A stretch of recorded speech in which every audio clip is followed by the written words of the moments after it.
Hello friends, ఒక మహా అద్భుతమైన అతి ప్రాచీనమైన ఆలయంతో మీ ముందుకు వచ్చేసాను. నెల్లూరు పట్టణంలో పెన్నా నది ఒడ్డున ఉన్న శ్రీ తల్పగిరి రంగనాథ స్వామి ఆలయాన్ని అయితే చూడబోతున్నాము. ఈ వీడియోలో ఆలయం యొక్క విశిష్టత, తల్పగిరి అనే పేరు ఎలా వచ్చింది, అలాగే ఆలయ దర్శన సమయాలు, బ్రహ్మంగారు చెప్పిన ప్రకారం కలియుగం అంతానికి ఈ ఆలయమే సంకేతమట. అసలు ఏంటా సంఘటన ఈ వీడియోలో నేను మీకు వివరిస్తాను. అలాగే ఈ వీడియోకి తప్పకుండా లైక్ చేయండి.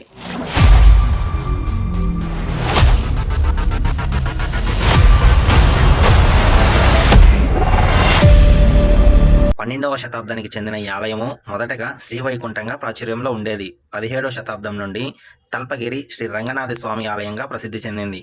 ఈ దేవాలయ గాలిగోపురం 7 అంతస్తులుగాను 95 అడుగుల ఎత్తులో ఉంటుంది.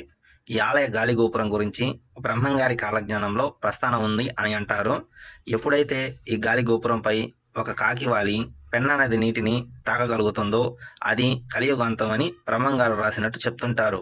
అంటే అంత ఎత్తుదాకా పెన్నా నది నీరు వస్తే జల ప్రళయం తప్పదని. ఈ ప్రదేశంలో అసలు స్వామివారు ఎలా వెలిశారు అనే కథనం గురించి తెలుసుకున్నట్లయితే, పూర్వము శ్రీ మహావిష్ణువు లక్ష్మీదేవితో కలిసి భూలోకంలో విహరించడానికి అనువైన ప్రదేశాన్ని చూడమని ఆదిశేషునికి చెప్పగా, పెన్నా నది తీరాన ఉన్న ఈ ప్రదేశం అయితే శ్రీవారు విహరించడానికి అనుకూలంగా ఉంటుందని ఆదిశేషుడే ఒక గిరిగా మారి శ్రీవారిని ఇక్కడ విహరించమని ప్రార్థిస్తాడు. స్వామివారు లక్ష్మీదేవితో కలిసి ఈ ప్రదేశానికి వచ్చి విహరించిన తర్వాత ఆదిశేషుడు, స్వామి మీరు కాసేపు ఇక్కడ నేను శేషతల్పంగా మారుతాను, నా మీద విశ్రాంతి తీసుకోండి అని కోరగా, ఆదిశేషుని భక్తికి మెచ్చిన శ్రీవారు ఇక్కడే రంగనాథ స్వామిగా వెలుస్తాను, ఈ క్షేత్రం తల్పగిరి శ్రీ రంగనాథ స్వామి క్షేత్రంగా అభివృద్ధి చెందుతుందని వరమిస్తారు.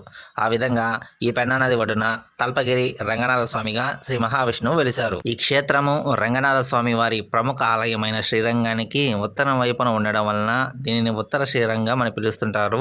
కవిత్రయంలో ఒకడైన తిక్కన మహాభారతాన్ని ఇక్కడే తెలుగులో అనువదించారని చెప్తుంటారు. ఆలయం మొత్తం వైష్ణవ ఆచారాలు ఎక్కువగా కనిపిస్తాయి.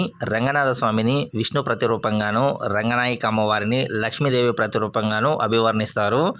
గర్భాలయంలో శేషతల్పంపై రంగనాథుడు మరియు స్వామివారి పాదాల వద్ద శ్రీదేవి భూదేవిని దర్శించుకోవచ్చు. ఇక్కడ దర్శన సమయాలు ఉదయం 6 గంటల నుంచి 11:30 వరకు, తిరిగి 4:30 నుంచి 8:30 వరకు అయితే దర్శనం ఉంటుంది. పెన్నా నది నీటి మట్టము 1946 సంవత్సరంలో 25 అడుగులు ఎత్తు వచ్చినట్లు ఇక్కడ మెన్షన్ చేసి ఉన్నారు చూడండి. ఇక్కడ వరకు నీటి మట్టం వచ్చిందట, ఇక్కడ గుర్తుగా రాసి ఉన్నారు. అలాగే ఇక్కడ ఒక గోశాలను కూడా ఏర్పాటు చేసి ఉన్నారు.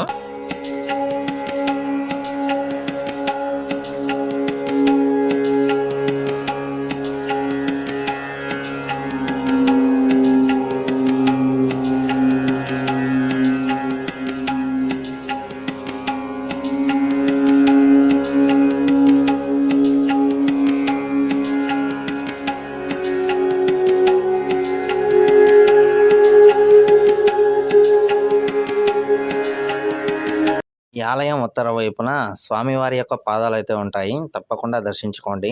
శ్రీరంగంలో స్వామివారు ఎలా ఉంటారో ఇక్కడ కూడా శేషతల్పంపై శయన ముద్రలో స్వామివారు వెలిశారు. చాలా బాగుంటుంది. విగ్రహం అయితే చాలా పెద్దగా ఉంటుంది గర్భగుడిలో.